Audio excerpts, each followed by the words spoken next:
Ashulia union গণ অধিকার পরিষদ জিওপির নবগঠিত কমিটির সংবর্ধনা ও আলোচনা সভা অনুষ্ঠিত। Mohammad Hafizur Rahman, staff reporter. গণতন্ত্র, ন্যায় বিচার, অধিকার ও জাতীয় স্বার্থ, এই চার মূলনীতিকে ধারণ করে অনুষ্ঠিত হল আশুলিয়া ইউনিয়ন গণ অধিকার পরিষদ জিওপির নবগঠিত কমিটির সংবর্ধনা ও আলোচনা সভা।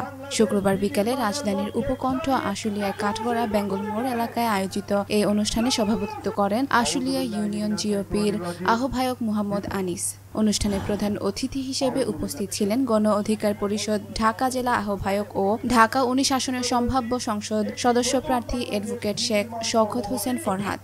আমরা দিন দিন দেখতে পাচ্ছি আপনারা যে নতুন বাংলাদেশ বিনির্মাণের লক্ষ্যে প্রধান অতিথির বক্তব্যে তিনি বলেন, গণ অধিকার পরিষদ দেশের জনগণের প্রকৃত অধিকার প্রতিষ্ঠায় বদ্ধপরিকর। দলটি ক্ষমতায় গেলে কোনো ব্যক্তি বা গোষ্ঠীর স্বার্থে নয়, বরং সার্বিক জাতীয় স্বার্থ রক্ষার জন্য কাজ করবে। এই সংগঠনের প্রতিটি সদস্যকেই হতে হবে সচেতন, নিবেদিত ও নির্ভীক। তিনি আরও বলেন, বর্তমানে দেশের রাজনৈতিক ও অর্থনৈতিক সংকট নিরসনে আমাদের মতো বিকল্প শক্তির প্রয়োজন। গণ অধিকার পরিষদ সেই ভূমিকা রাখতে প্রস্তুত রয়েছে। অনুষ্ঠানে আরও বক্তব্য রাখেন মোহাম্মদ হালিম মাস্টার, মোহাম্মদ শফিকুল ইসলাম, মোহাম্মদ নজরুল ইসলাম নীরব সহ স্থানীয় গণ্যমান্য ব্যক্তি ও দলের কর্মীবৃন্দ।